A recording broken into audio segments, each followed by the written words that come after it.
Hello, everybody. This is Gina Cavalier. I am the host of the Liberated Healer podcast. Today we have Bill Tortorella on, and I listened to his story on a couple other podcasts about his near-death experience that blew me away. I actually have listened to it a couple times. I got tears each time, so I asked him to be on, and he so graciously said yes, and I'm excited to meet him, be in his energy, and hear his story about his near-death experience to inspire others to understand that we are these vast, beautiful beings and we have a purpose. So welcome, Bill, to the show. Thank you for being here. Well, hi, Gina. Nice to meet you, and thanks for having me on. Well, let's get started. Tell us, how did this come about? Well, I'll tell you a little quick scenario up front about myself. I'm originally from Brooklyn, New York, born and raised there. And when I grew up, my mom and dad had a bar and grill across from Ebbets Field where the Brooklyn Dodgers used to play. So I had some exciting times when I was a young boy. And my dad was president of the Teamsters Union, local for the United Parcel. He was the president of United Parcel and the Teamsters. And it was an interesting life growing up. That took me into the art field. I loved art growing up, so I was always painting and drawing. And I wound up going to the School of Art and Design and graduating from art and design. And I did an amazing thing came up. My brother had passed away, my older brother. My brother was as closer to me than my father was always on business trips and he was always traveling. And my brother Peter was the one that took me places. He was 15 years older than me, my brother. He took me places. He taught me how to play ball. He took me to the park. He took me to the circus. We went to Coney Island. He's the one that was there all the time for me. And when I was 15 years old, he had to go into the hospital and they told him he had 4 months to live. Here he's only 30 years old. He's been working since he's 16. And that devastated me, just completely devastated me. And I got real close to Jesus. I grew up Roman Catholic. I would say right now I'm more Christian in my life. But I believe in a lot of different things, especially after my near-death experience. But that was a profound experience for me. And what happened on the last term in my school year, we had a project to do. So I picked a storyboard concept up of doing Jesus's life. So I depicted Jesus's life from the birth in the manger up into the crucifixion on 17 different panels. So if anybody knows, in the old days in advertising, you used to do what they call storyboards to make movies and commercials up and things like that. So I did 17 paintings on these panels, 10-inch by 30-inch long. And I submitted them to my teacher at the time, Mr. Hollingsworth. I used to call him Dr. Hollingsworth. And he was a fantastic teacher. He was wonderful. And I happened to do very well with it. I won the contest for the school and I did fine.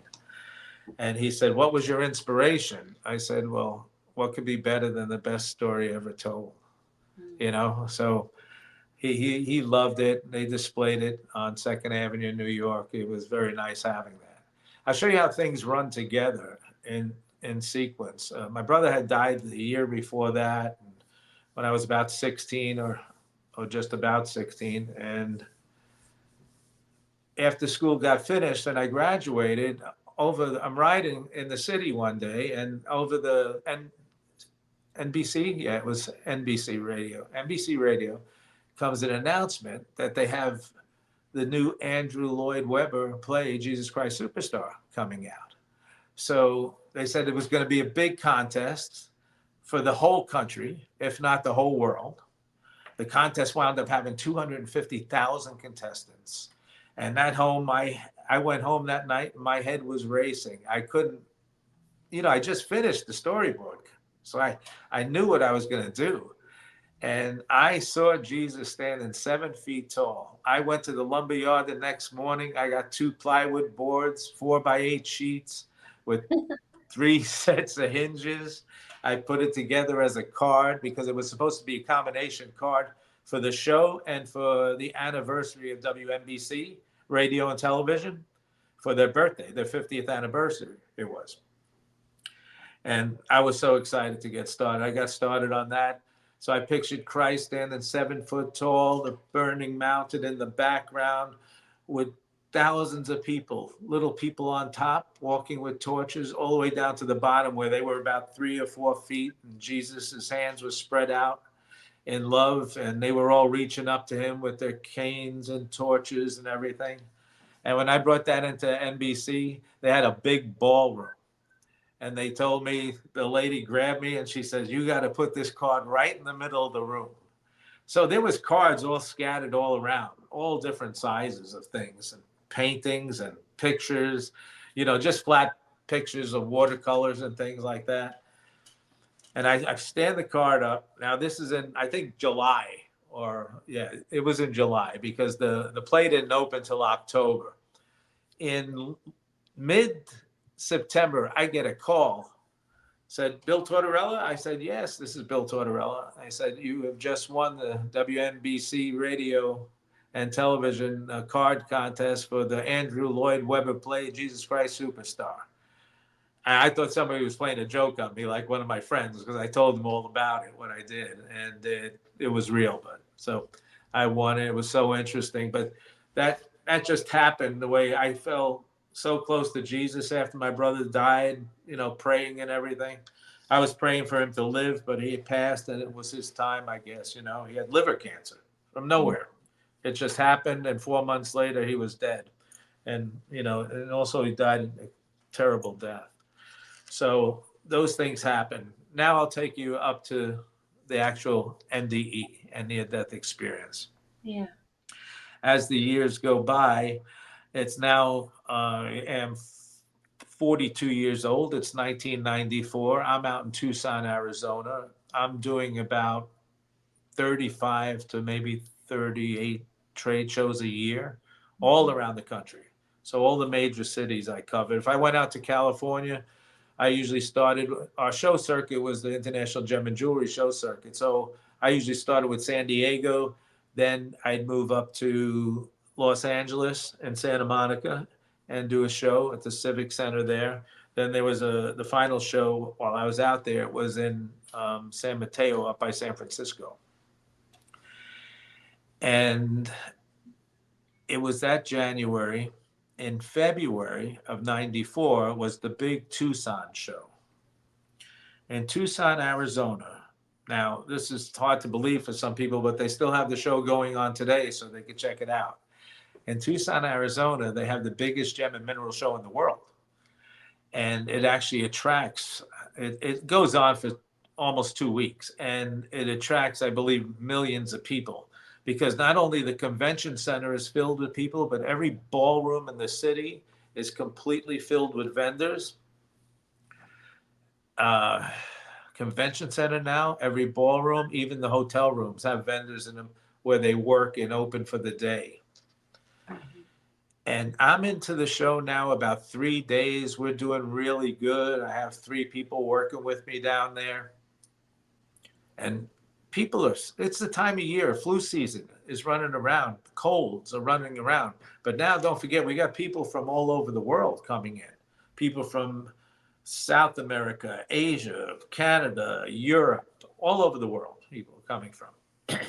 And every year you got that, little coughs going on, but people are getting deathly ill on this one. The lady across from me in a booth, she was working her booth for the first 3 days, and on the third day, I think it was in the afternoon, she just fell to the floor and collapsed. And I had been a paramedic after I left New York City, moved out to Florida. I had to change my field, so I became a paramedic for Dade and Broward County. And those skills kicked right back in, and I ran over to her when she hit the floor. And I tried to, put her in a good position, make sure her airway was open, make sure she was breathing properly.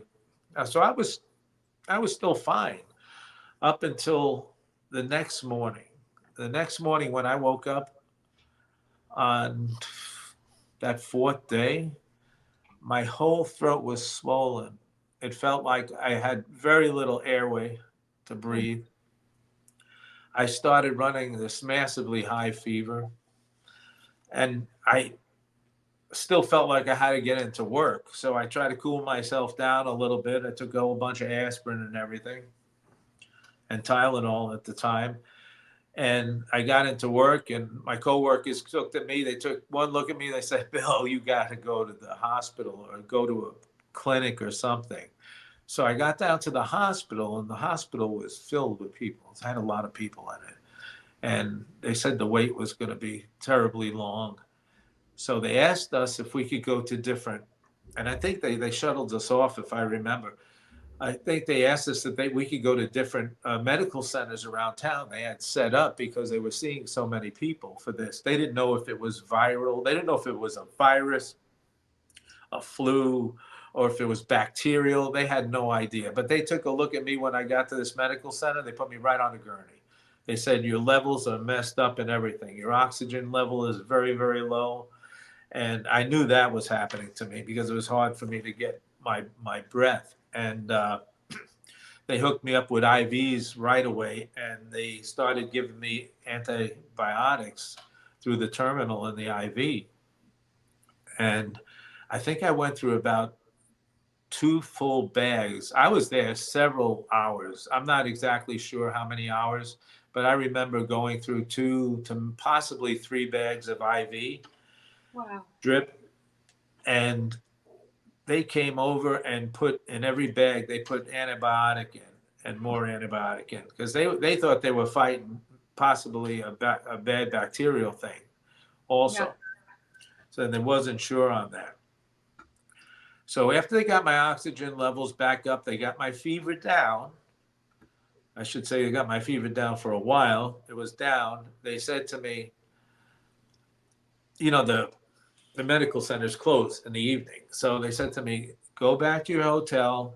They gave me a bottle of antibiotics in pill form, and they gave me an inhaler to help me breathe. They said, use this tonight. They said, don't take another antibiotic till about 10 o'clock. Right now it's real late, it's early evening already. They say, but take an antibiotic around 10 o'clock before you go to bed. And in the morning, if you still feel this way, they said, get yourself right into the hospital. So, Gina, that night turned into a night of light and love. Wow. It was probably, they're going to hear one of the most profound NDEs ever. I remember every single part of the NDE. I remember distinctly how I left my body in this NDE.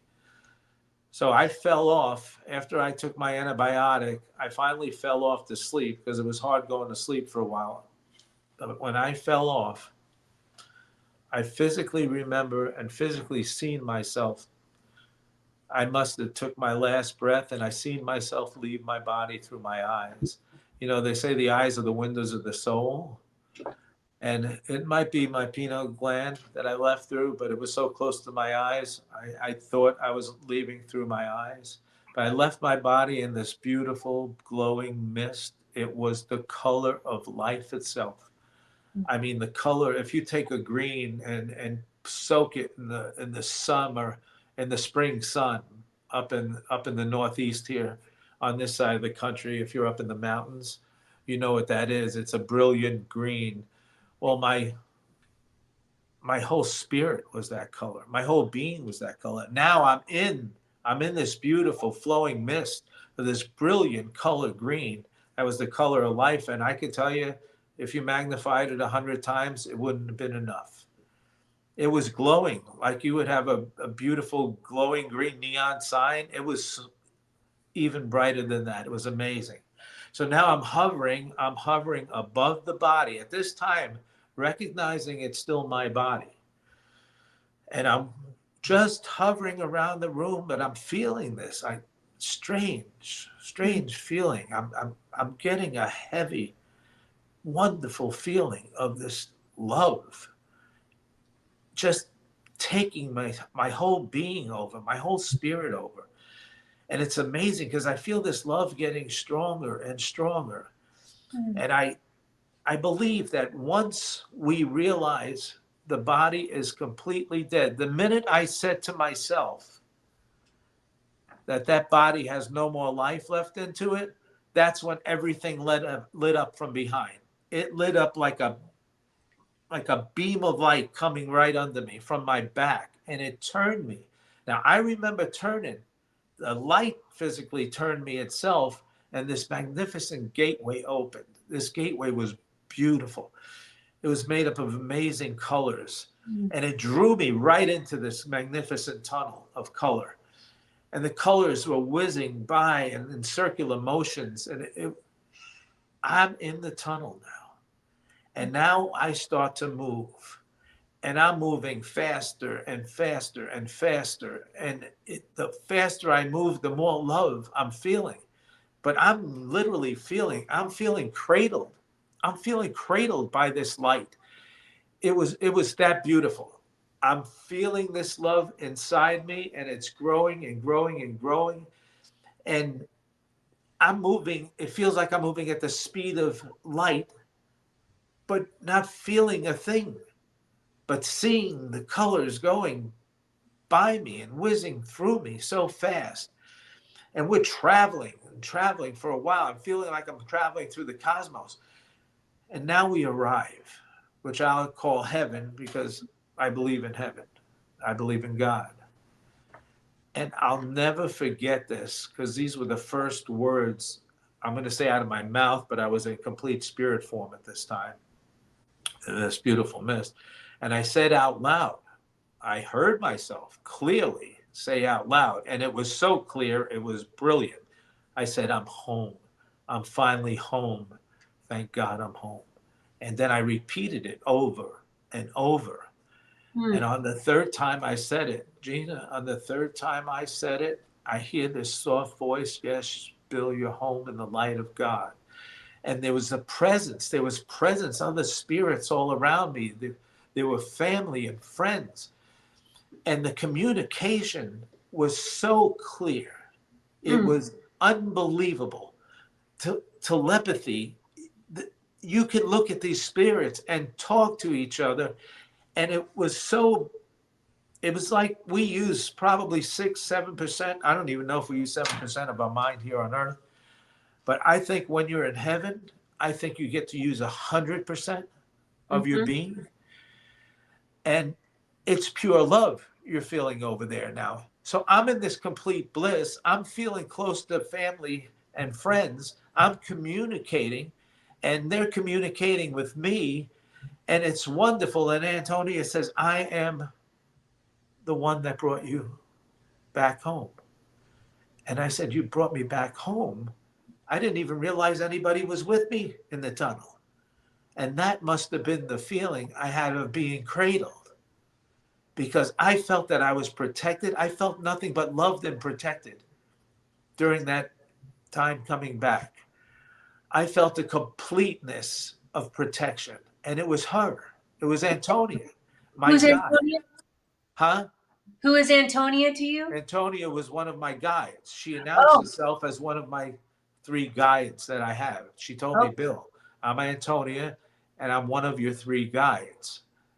And I started to ask her questions. She says, Bill, you have 2 other guides. And as soon as she said, you have 2 other guides, I hear a voice and I see this spirit approaching me. First, I see the spirit and I start to feel the spirit. And then he talks and says, hello, Billy. Once he said, hello, Billy, I almost melted inside because that was my brother's voice. I oh. felt it within me. We we embraced, it was feeling nothing but love. The light, the spirits come together. It's not like here. You come together. The love is so beautiful and grand. And I asked Peter, how are you? And he said to me, Bill, and he said, when he said Billy, he never called me Bill before. But when he said Billy, it's I'm going to take you for something called a life review now. It's time for your life review. I had no idea what that was. I never even heard of a near death experience. I was a business person. I had, you know, no idea where I was. All I knew is I was in love and bliss at the Mm. same time. And he whisked me off, and we're in this beautiful illuminated place. And I figured it out right away because this was the place where they show you all the good you've ever done in your life and all the bad you've Mm-hmm. ever done in your life. And it started out wonderful. It started out with pictures of me as a boy. And this is the first time, Gina, this is the first time I see myself back in my body. I'm not in physical body, don't forget, but they're showing me in a picture of myself in my physical body. I'm feeling like I'm in my physical body now because when I'm seeing Peter stand beside me. Now there's clips going by faster and faster of things I've done in my lifetime, good things I've done, even from when I was a little boy with my friends and stuff. There was times that, my mom, she did okay. She had the bar and grill across the street from Ebbets Field where the Brooklyn Dodgers used to play. And she used to give me some money sometimes. I used to take all my friends to the movies. We'd have a blast. We'd have a good time. Or we'd go to Coney Island and ride the rides. It was such a great upbringing in New York. So they're showing me the good I've done all along. The the way they got to the point when I moved down to Florida. They got to the point and stopped when I was a paramedic, and the next thing you know, because that's what I became. I became a paramedic after there was no advertising agencies in 1973 in Miami. The fella at the Miami Herald told me if I wanted to be in the advertising commercial art business, I'd have to go back to New York or Chicago. And I refused to do that. So I didn't want to do that at all. So I became a paramedic for Dade and Broward County.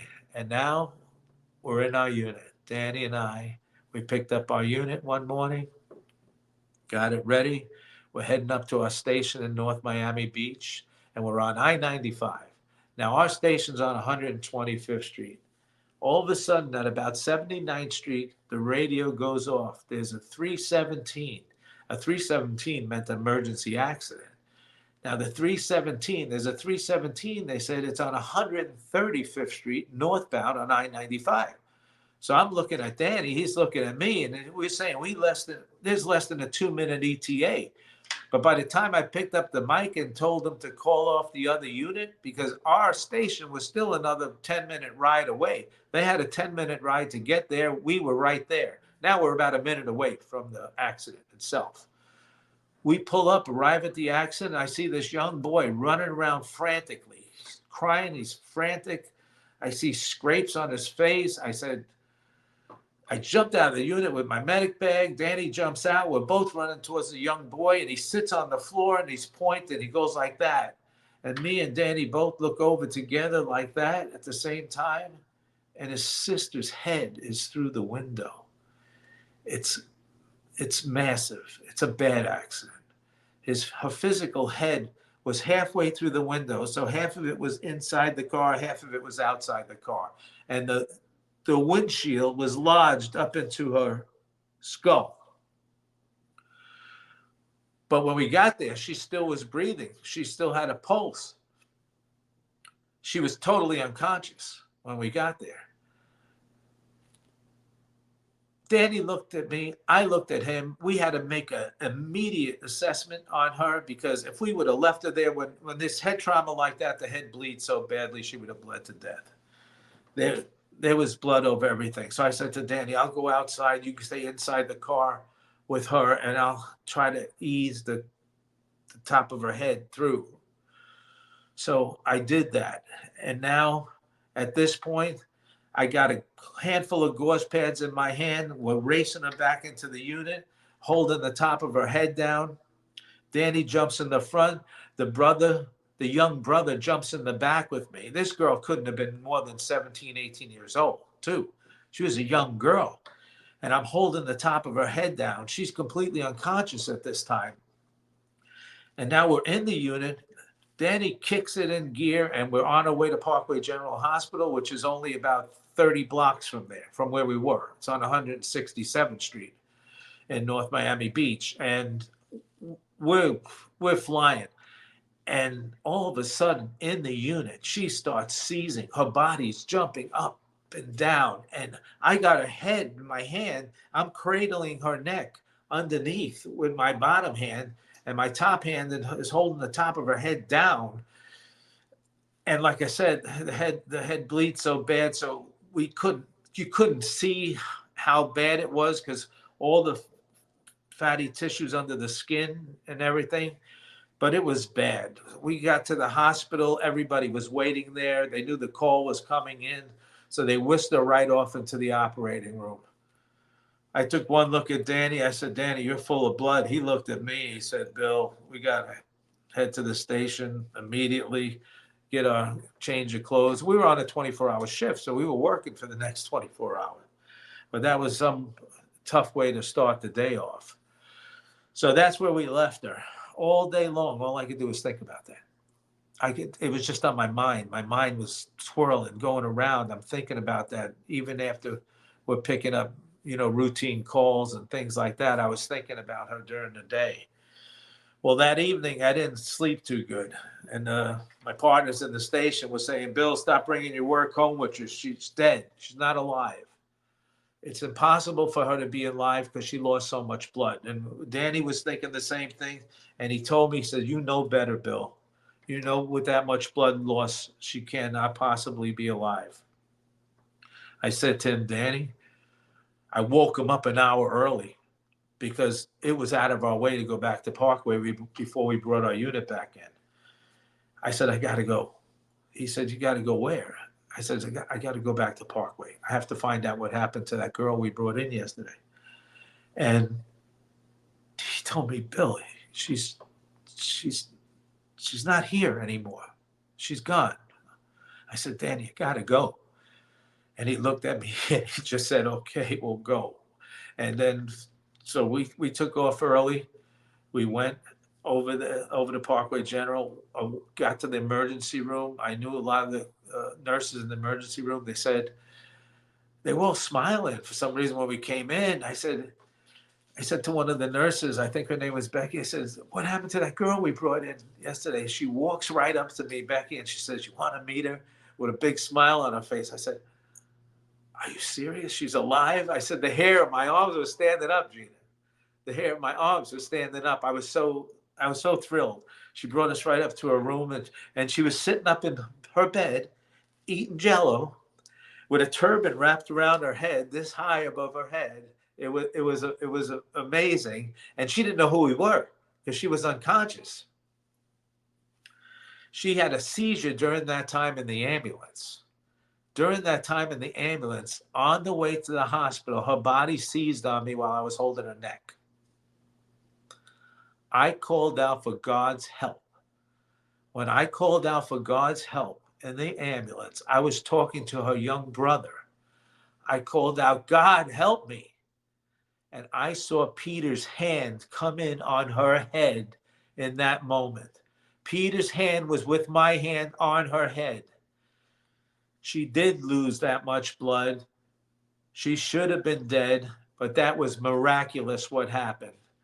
When I saw Peter's hand, don't forget, we're in our life review. That's when I saw Peter's hand, not when it actually happened to me. But we brought her up to the room. Her young brother just popped up, his eyes open because he was asleep on the chair. Her young brother popped his eyes open. He says to her, this is the guy that saves your life. And he points to me.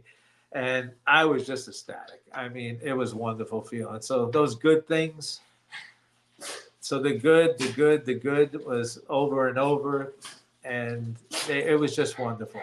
But then they turned it around on me. And then they start showing me the bad things I've done.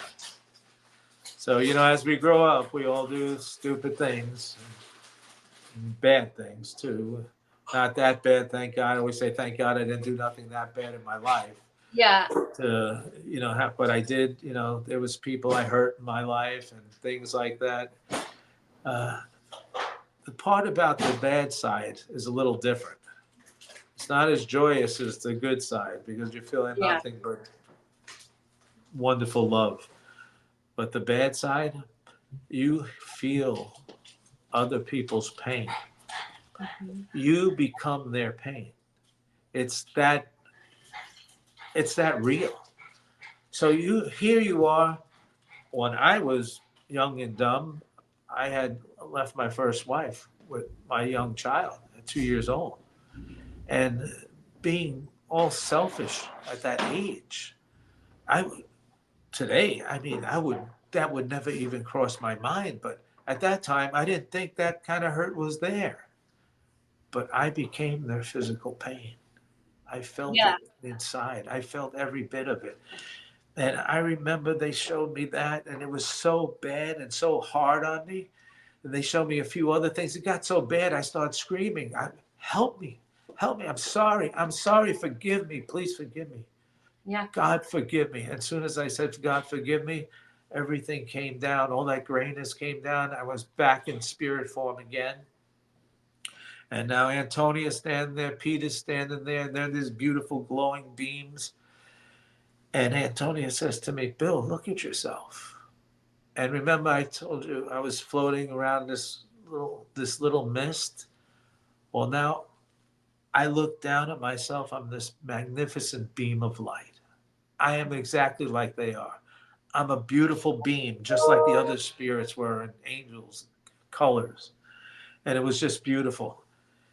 And the beauty about that feeling was I felt I was accepted then. I was really home. I was in heaven. I'm home. I'm happy. Oh man. And then, Um, beautiful, yeah, beautiful. You know, I think I shared with you that I wrote a book about healing my suicidal ideation. But when you said I'm home, um, that always got me because I think that when I was struggling, like I kind of knew that there was this beautiful place, and I just wanted to yeah, fast track to the beautiful place. Really, I right, yeah, honestly was felt like I couldn't get through all the hard things, and but now I know I can get through all the hard things. you can, But I do honestly feel like exactly understand that without having had a complete NDE like you have. right. But when you I say know home, some people feel they can escape sometimes, their problem. But you know what? That one thing we can't do, that's one of the things they don't want you to do because you're on a path, you're on a life path, and you cannot interfere with your life path. You don't know what your outcome could bring. It could mhm, bring so much good to the world, you know. So that's the main reason why we don't, and we're not basically allowed when it's terribly wrong to take someone's life. So, you'll have to you go through know, it at some point. we'll Okay, get to that part. I'll explain that part in all the next part here. right. Let's go to the next The part. next the next part is then Peter says, I want to announce somebody that's been with you your whole life. And Antonia already told me I had three guardians, so this was the third one. And Peter said he welcomed Orin. And Orin, soon as he came, it felt to me like maybe 20 feet or so. But soon as he came by me, I knew who he was. I knew he was with me. Peter said along the way he was coming in, Orin was coming in. And Peter saying, he's been with you your whole life. There's a Orin was my intuition. He was the angel that's been with me my whole life. We have angels that are with us all the time. And they're sort of the ones that lead you in the right direction, on the right path. That's why if you have a very strong, strong intuition, you have to stay on that path. I know a lot of us don't. I haven't, a lot of times myself and wound up going down the wrong side of the road, but then you have to straighten that out and correct it. So, but when you have a strong intuition, you have to really be there with that intuition. and stick to the right thing to do. Orin was the one that was with me my whole life when my friends were getting in trouble, when they were turning into heroin addicts. I said, I had something telling me. I always talk about him. He's on my shoulder talking in my ear. Don't do that, Billy. Don't do that. Stay away from that stuff. Stay away from that stuff. And I listened. So I listened heavily into my intuition, and it's a good thing I did because it kept me out of major problems. Because drugs like heroin and stuff like that could only bring you down to three places: either jail, death, or a mental institution for the rest of your life. So Yeah, and that's I what think that Orange is. that's a good reminder for people, especially when you're lost or depressed, to remember that you have this soul tribe. And Yeah, you do kind of get these little knocks and you don't know where they're coming from. And you kind of talk yourself out of them, but yeah, they're really there, and they're they're like, there. no, don't go down that road. Don't go down. Don't repeat this pattern. And They then, tell you everybody has them. yeah. So they just don't realize it. I didn't realize it until I went through that experience. I didn't even know what a near-death experience was. Again, I knew nothing about near-death experiences. Yeah. Nothing whatsoever. It was 1994. People didn't talk about it. I was No. afraid to talk about it even after I came back. I wouldn't talk about it for a while to people. But then I went to my doctor. But I'll tell you that. Third part Okay. here. All right. Orin comes in. Orin comes in. We're going now. A lot of people call this Akasha Records. And near death experiences, you hear people talking about Akasha Records all the time. The way it was explained to me, like it was a big hall we go into, so he called it the Hall of Events. And when we got there, this was amazing. It was like a beautiful, gigantic crystal hall. It was reflecting light of the universe. It was magnificently beautiful. And now it felt almost like only way to explain it, I used to explain it in the old days like a flickering reel on a movie screen, but now I explain it like the computer. When the computer goes blinking, it's moving 1,000 miles an hour so fast. That's what it felt like. So they would take me in the Hall of Events. It started moving in time. Now this wasn't for me, my personal life. This is for the world's personal life and everything that happens around someone or everyone, basically the whole world. So this is events, special events.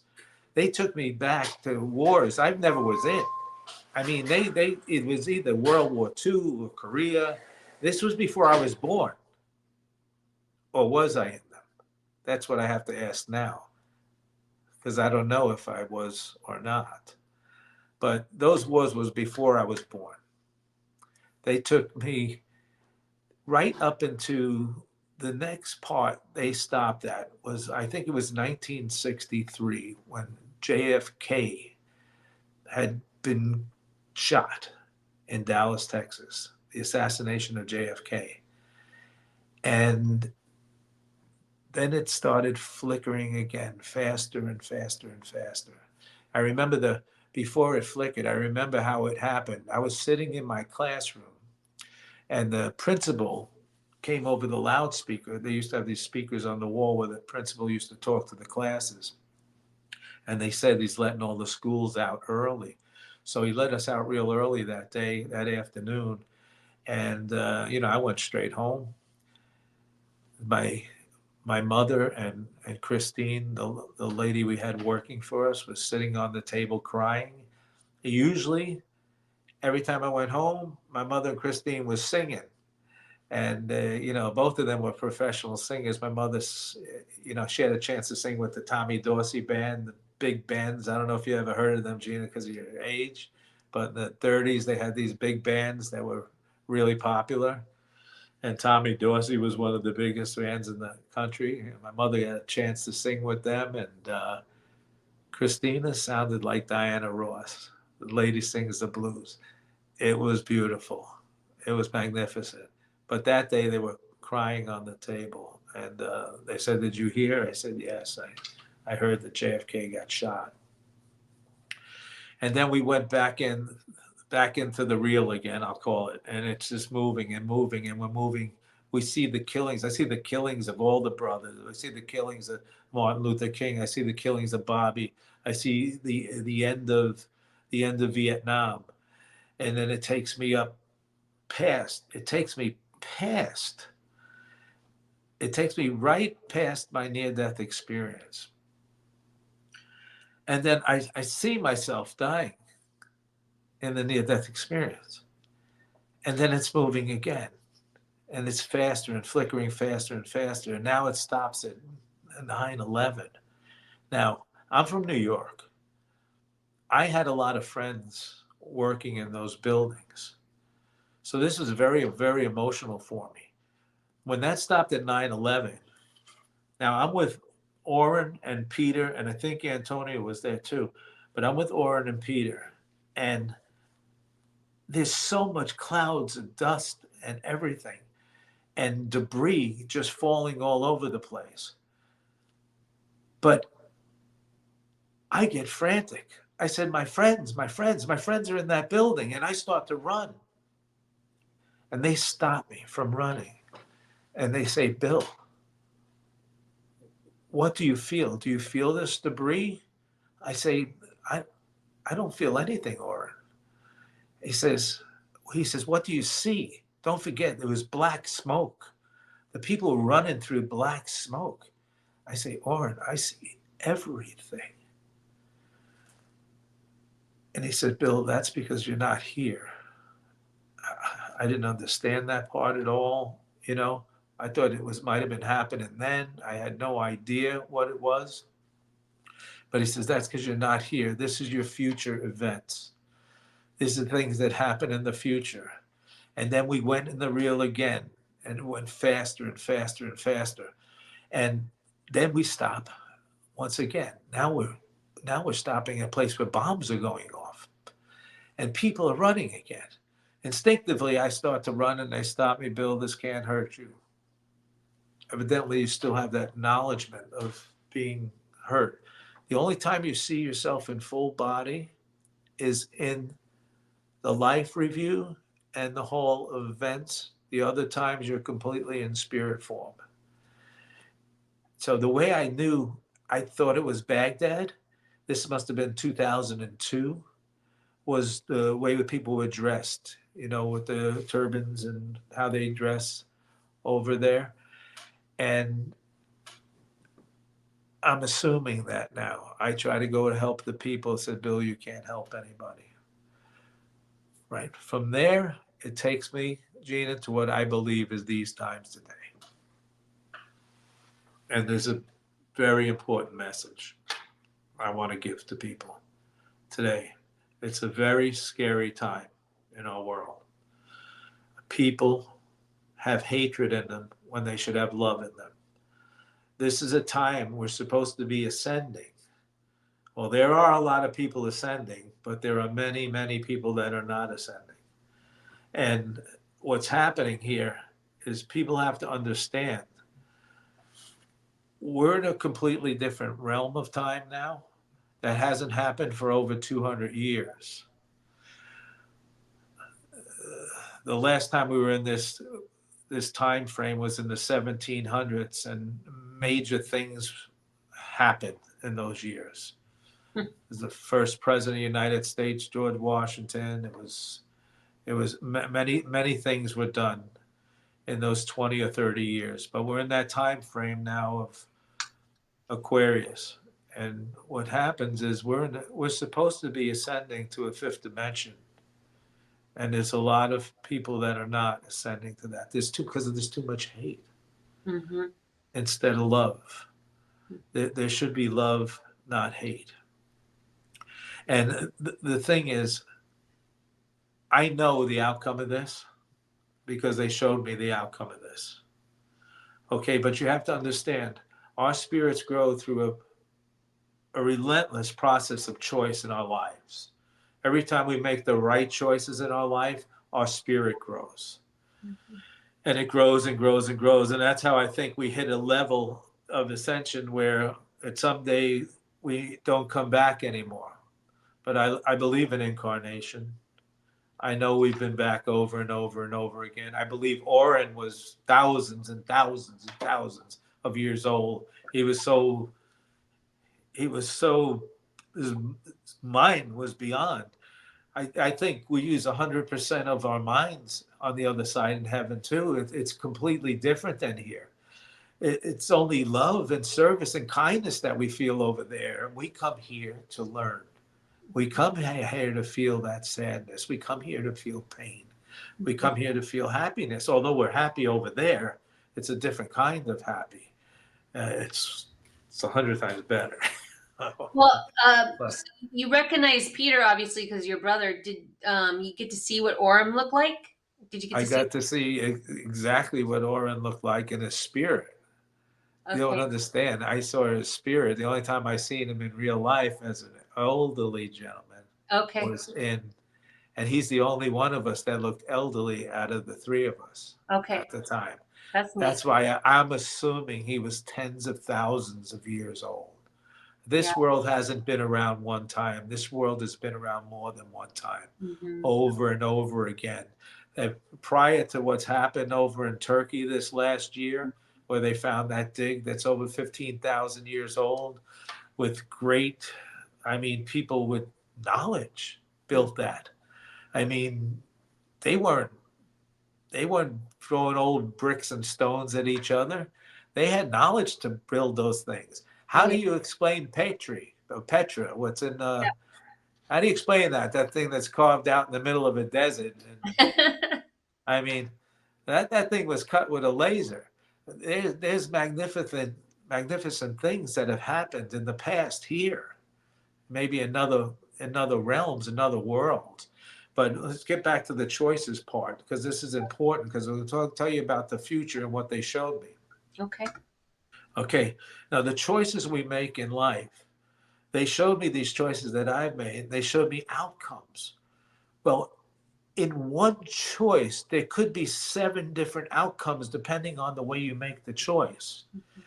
So your choice not only has to be right, it has to be in alignment with the light. So we want to keep ourselves in that alignment, number one. Number two, we have to love and not hate. I know this is a hard thing to understand for a lot of people, but it's very important that they get there because it will determine where their outcome will bring them. Um, they showed me outcomes of the world. We we could possibly be heading for a very, very bad, dark time.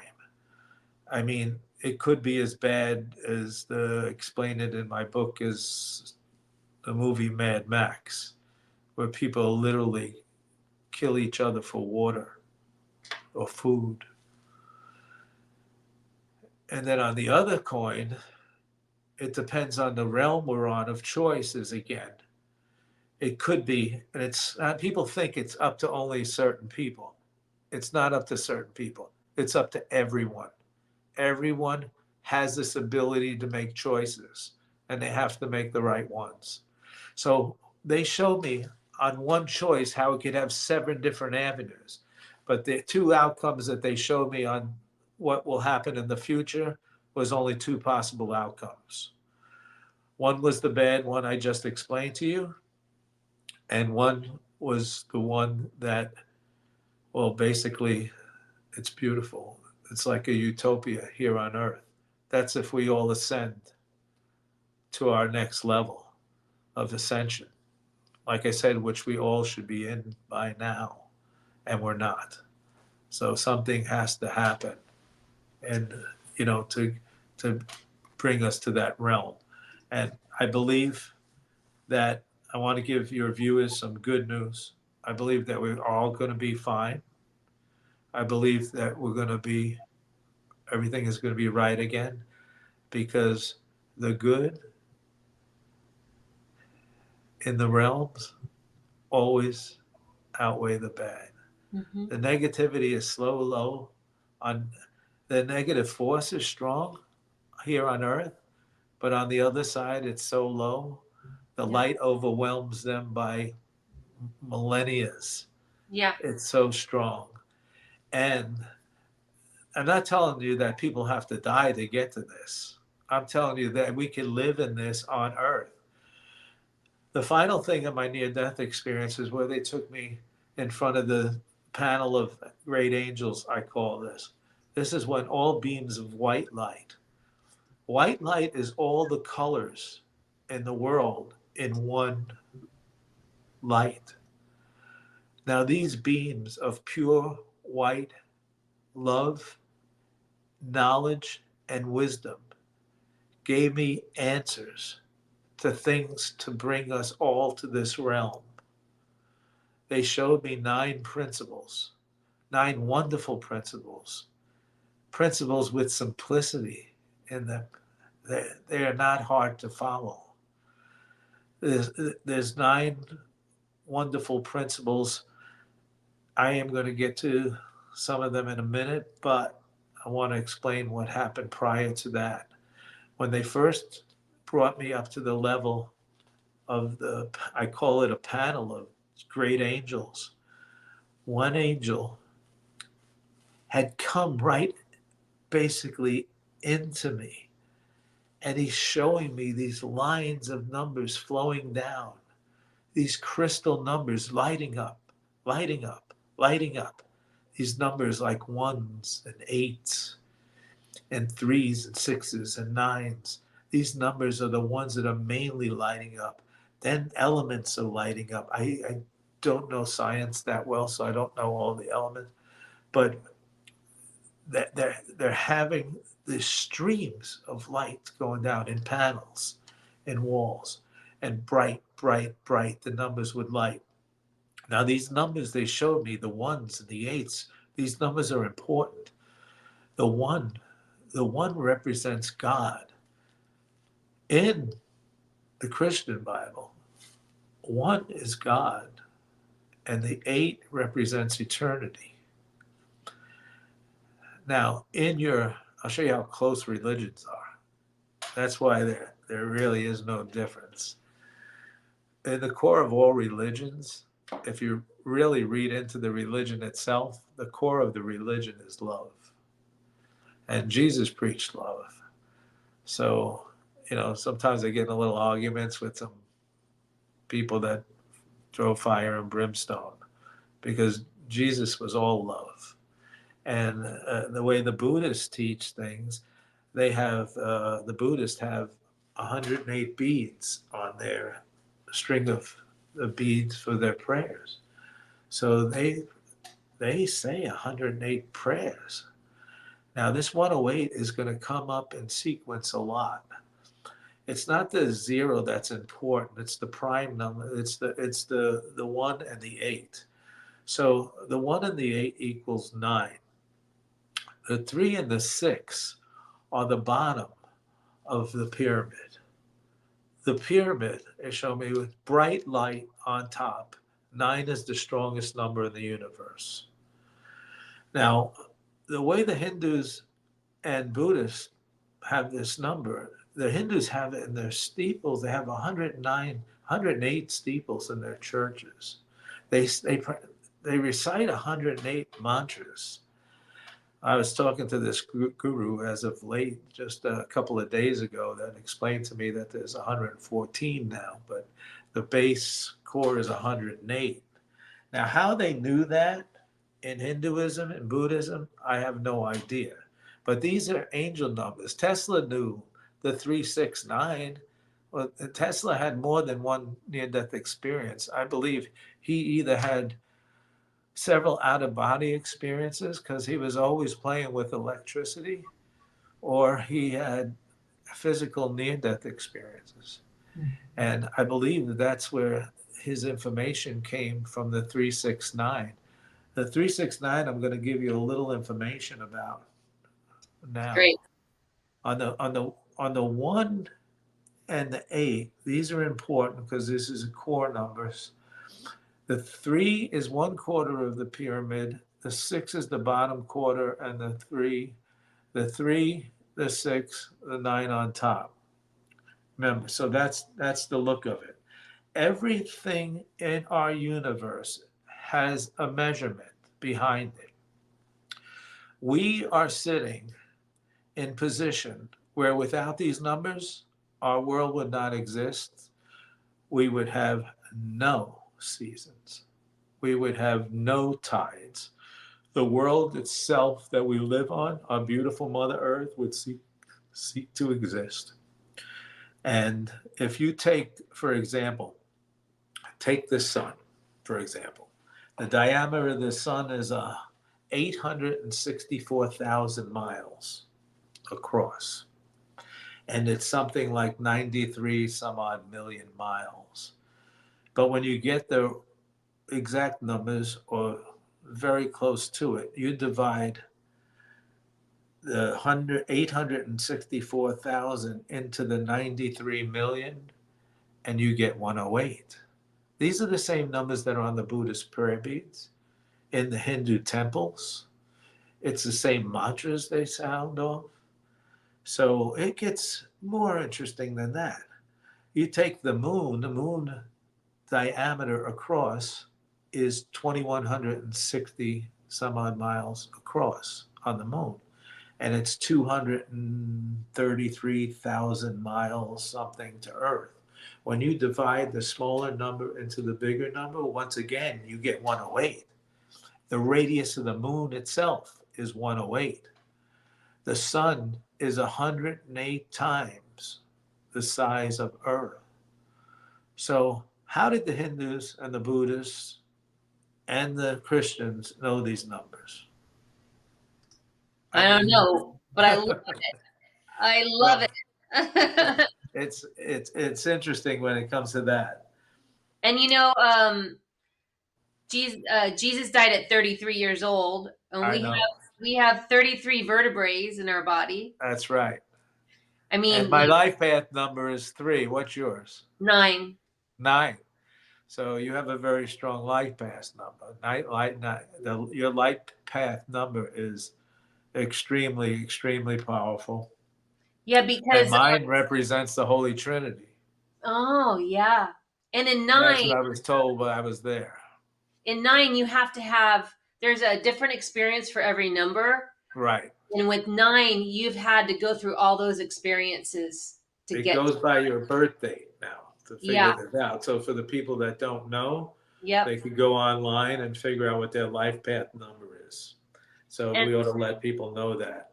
Now, the yep. last thing that happened was they explained these 9 principles of enlightenment to me. And the 9 principles, they remain supreme, but they're simplistic. There's nothing hard about them. There's a few that are very close to our Bible principles, like the first one, taking of a life. That's something we shouldn't be even thinking of doing. And the way it was explained to me was much different than how we think about it here when we're in our earthly body. If we take a person's life before it's time, that means it's his or her life path was not completed. Mhm. Now, we have no idea if this person might have had a child and their great great grandchild or their great grandchild might have came up with the real cure for cancer without having to wait for stage 4 and to begin with. These things are starting to happen now, so I better come up with a new disease to explain it. But the because they do have the cure for a lot of cancers. You could cure cancers nowadays with build your own blood cells up. They build them up in a lab if you catch it in an early stage, and they re-inject you with your own blood, and Oh it yeah, kills off the cancer cells. It's wonderful. yeah. So, but My doctor does amazing. that. He actually did that for COVID. He didn't do the vac. He got in trouble for it, but he didn't do the vaccines. He took the little bit of the COVID and he took the person's blood and he made their own plasma and he shot it back into them. Yep, And they got a super immune system now. And they're studying his patient, and they actually shut down his office. really. He go to They court. shut down his office. Yes, and he's trying to get it back now. It was a really big mess, and yeah, it was terrible. But now the cedar cyaniding has taken his patients that he did that to, and they're just amazed because they all have a super immunity. They didn't need the vaccine. It's, the Oh jab. yeah, Yeah, but I but know. same thing that you're talking about. There's absolutely. I'm going to tell your viewers a few other things, and then they could Okay. look into the the number two principle is they've already been showing me all my principles through the whole thing. This is Yeah. the most amazing thing. I've already explained the principles to you, Mhm. but you're not going to realize till I show them out. The number two principle is the principle of intuition. Your intuition is so important for you to pay attention because that's your guides trying to speak to you and put you on the right direction. And they're with us our whole life. Sometimes we have to ask for a strong intuition. If we don't get it normally, like I've always had it my whole life. They gave me an alert system on when they told me my life path number was. They told me what life path. I didn't know what a life path number was. I didn't know anything about this. Like I said, I was a business person. I was getting ready to come home and get ready to go to QVC to show them some new stuff I made up in China and all that. A new watch, and I made an angel watch with crystals floating around it. And I was about ready to. I was all excited about that, and wasn't even thinking about anything, and I had no awareness whatsoever of what a near-death experience was. So intuition, but you understand it. The people have to understand this. If they get the book down the line, there's 5 or 6 pages that just explain the intuition side. There's different ladders of intuition. There's 9 ladders on the last one. The last one is Mother Earth. There's 9 ladders about love. And it it brings you up into an amazing, beautiful realm. So these 9 principles are so important to learn. So one's intuition, there's choices, and like I said, there's pages. So we can't stay here all night and explain these, but it's important that they understand how to do this because you could actually take what the brilliant thing is on the first part of my book that's so important was the things that happened to me in my life. Like my wife and I one time were kidnapped in Thailand and almost killed. But other than a miracle to get us out of it, which it was a miracle, we're alive today. I mean, things that happened to me in my life. I told you one early about Howard Hughes' lawyer I met. But if people get the chance to read the book, they'll get all that information. And then you could put all your living information into the other side. It's wonderful. It just puts it all together as a whole, and you understand what life is about for the first time. Once you learn the 9 principles, you'll understand how to bring that into your normal life and get answers as you're going along. We just have to pay attention to our intuition, our choices now. Remember the planes I talked about. The planes are decisions we make about choice. So you get it on the right intuition from your guide, but you make a choice of something else to do. Well, now you're opening a whole different realm on the other side. And they show you these realms. They're like in layers. It's amazing. It's so advanced. It's incredible. It's beautiful.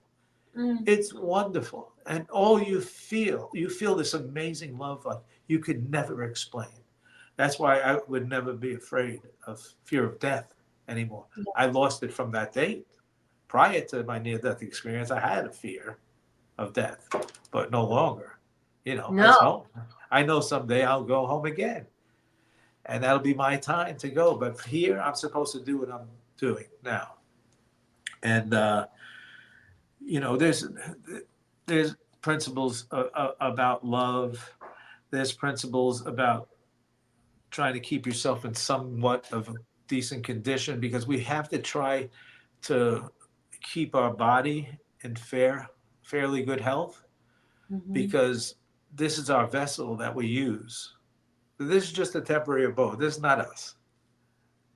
We're star people. We come from the light. So it's so beautiful. It's so beautiful. Oh my gosh, I love talking to you. I love your story.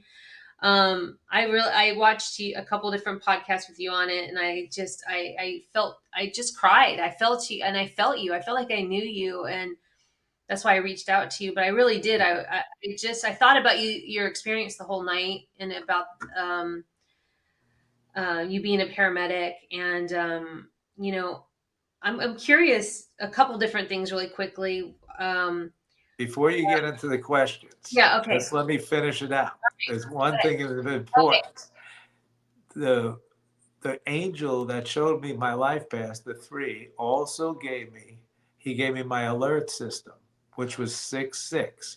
Now, I didn't have to think about that because I knew that number my whole life. That 66 has brought me, and I knew it was an alert system.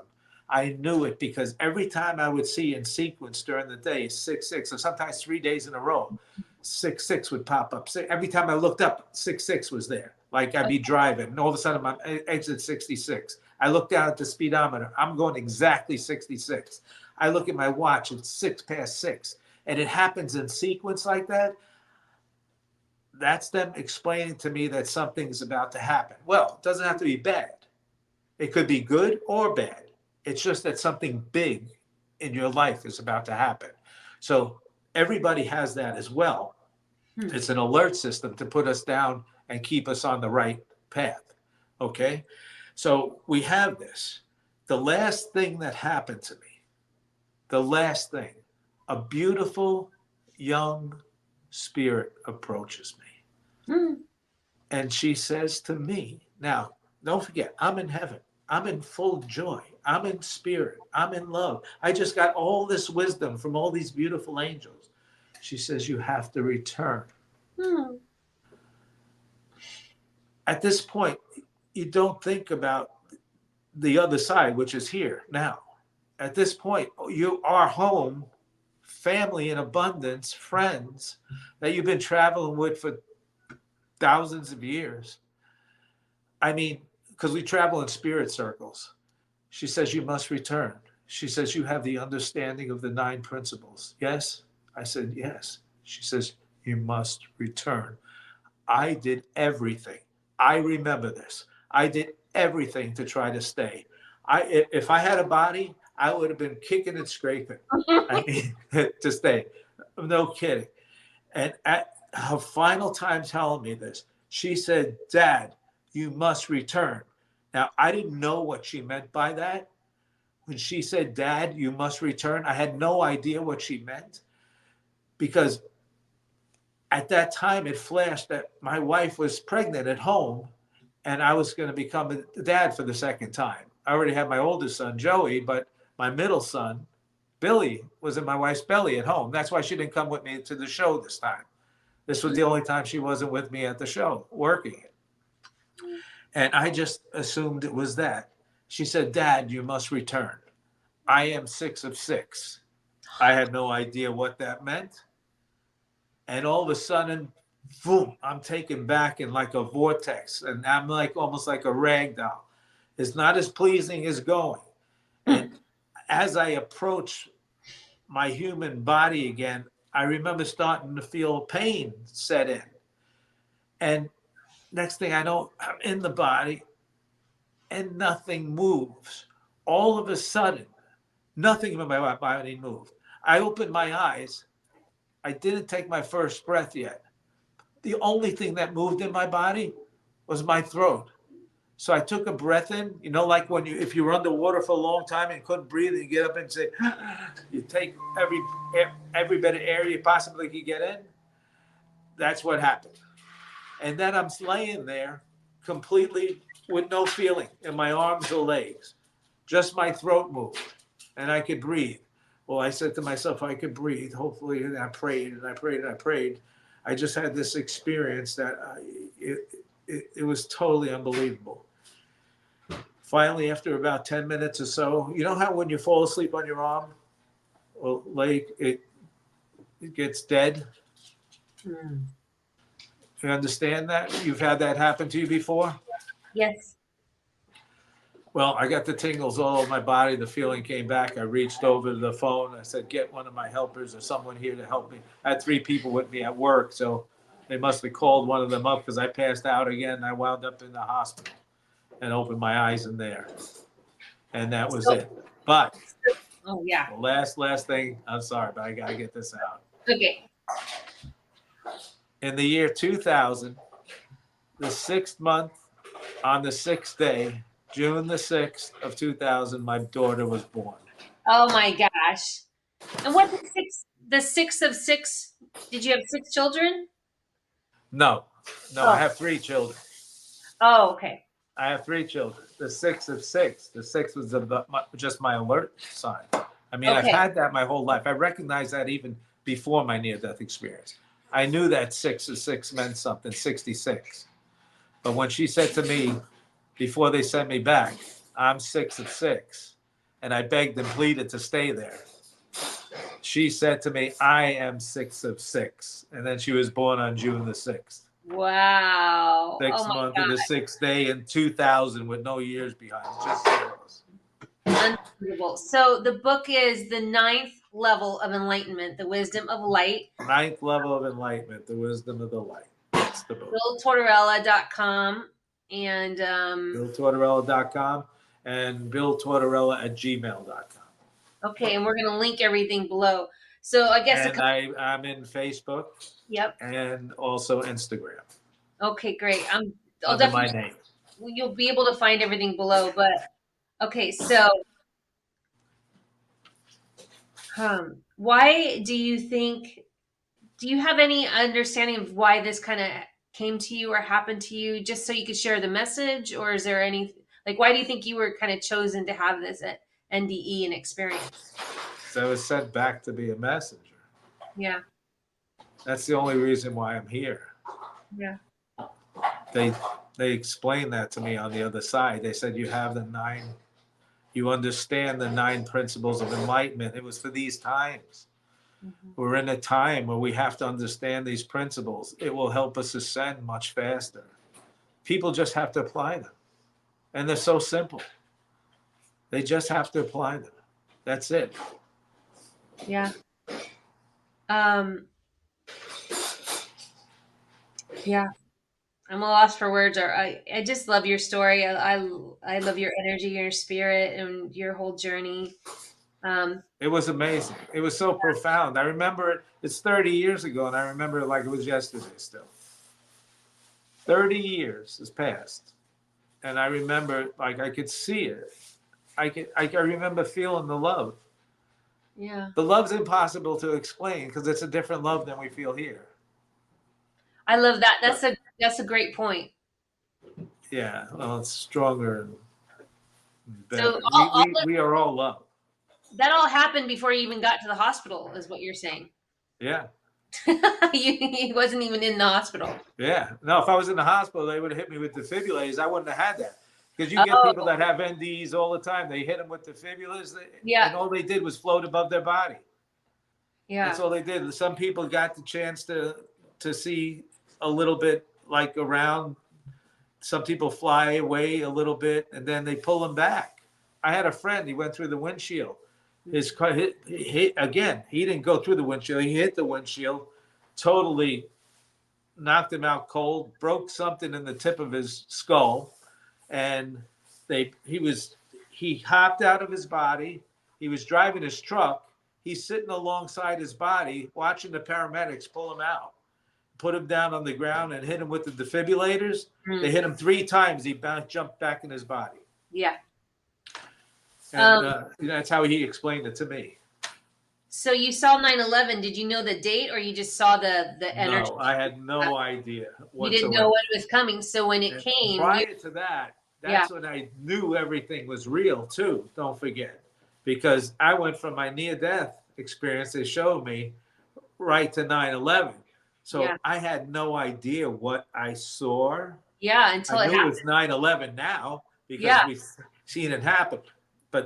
But I had no idea before that. I just had that experience. Then I went to my doctor after all this was over, my own personal doctor.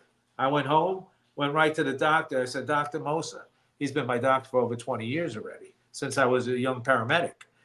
I said, can you check me out? He said, why? He said, you were here 4 months ago. You're not ready for another 2 months. He says, you're not feeling well? I said, I'm fine now. This is after I got better from whatever sickness it was, right? Yeah. So he takes me in the room, takes, just does a stethoscope, takes my blood pressure, says, you're all fine. And then I says, can I talk to you, Dr. Mosa? He brings me back to his office. He said, what's up? We were like friends at this point. We knew each other for a long time. He said, Bill, what's the matter? And I just opened up to him. He's the first person I told. I opened up to him and told him everything. He says, okay, hold on. He took me by the hand. He says, you got to go back in the examination room for something. He hooks the electrical cardiogram up to me. And in the old days, there was the sheets, they used to come out, and he's reading them like this. And he's looking at one thing on him over and over again. He's looking, and he looks up at me and he says, Bill, when did you have your heart attack? I said, Dr. Mosa, you know I never had a heart attack. You've been my doctor my whole life. He said, I know, I never had this on your sheet before. But there's something in the EKGs that show your heart had some kind of disturbance in it. He said, your heart wasn't working, it looks like to me. And then he said to me, after I explained the whole thing, he brought me back in again. He says, Bill, you had what they call a near-death experience. Yeah. I was so relieved to find out that there was other people. Because in 1994, the people didn't talk about it like they talk about it today. No. There's other people this actually happened to. He says, I have 7 of my patients that told me the exact same story you told me. Yeah. But most of the ones that told them the exact same story didn't die in the hospital. They either died in their house or on the way to the hospital in the ambulance. When you were experiencing the negative emotions with your life review, oh God, yeah. Did you that's hell if you want to tell what hell is. Well, were you experiencing it from the other person's perspective, like how it felt to be them, or were you experiencing? I was experiencing it from the other person's perspective. I was feeling their exact pain. I physically became the pain. Yes. Okay, because I've heard I became exactly their pain. Happened. Yeah. I mean, that's how bad it was. It's not only so you physically felt everything. Remember, I told you that's the only time I saw myself I was still in my life review, but I actually saw myself in my body. Yeah. And I felt it. They let you feel it. Yes. They let you feel this pain you put upon someone else. Even the smallest thing. I heard another NDA where the lady was saying she had had a little baby kitten, and she was a little kid, and she pulled the kitten's tail as a kid. And and she even saw that. You know what I mean? And how it felt for that cat, how that cat was scared, and I mean, it's little things. So, I mean, that's why I love these conversations, because if we're just our intuition and awareness and we understand this, we really can walk around with a little bit more kid gloves with people, because we understand that we have the power to transform, the people's days or everything around us by this knowledge and information that we're sharing right now. So I find it so valuable. No, the whole idea is to get the information out. And that's what I do. I do talks, I do shows. I just did a documentary film. It's going to be out in the summer, next summer sometime. Well, it's been really great to hear your story and your journey. And thank you, Gina. We're going to link everything below so you can find Bill Tortorella. Oh my God. BillTortorella.com.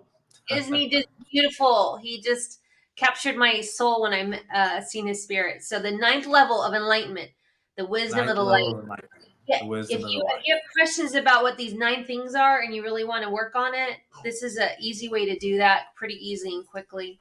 This has been the Liberated Healer. Yeah, the book's not a long read if people want to get it, The book's not a long read at all. And it really explains out the principles, because you got to explain them all out. And like I said, there's some of them about 7-8 pages long each. So it's a little understanding, but it's simplicity. When they understand it and they read it, they will understand it. It's nothing that is going to put them. I don't talk about vibrations, even though we all become pure energy. I don't want to confuse people. you know, so I try to keep it like I would understand it. So when you do have to go back, I mean, it's going to be like probably a quicker trip for you this, you know. Oh, you know, Yeah, I when you do hear have to this go back someday, go back home. That's all. Well, I can't wait to meet you here, there, or anywhere. You're amazing, and Well, thank yeah, you. I just want to say thank you to everybody who likes, shares, and subscribes, and helps support the channel. I really appreciate it. It lets us continue to do these talks and provide information for you to hopefully help you grow or entertain you or whichever. But thank you so much. All right. And remember, billtortorella@gmail.com. If someone wants to email me, they can.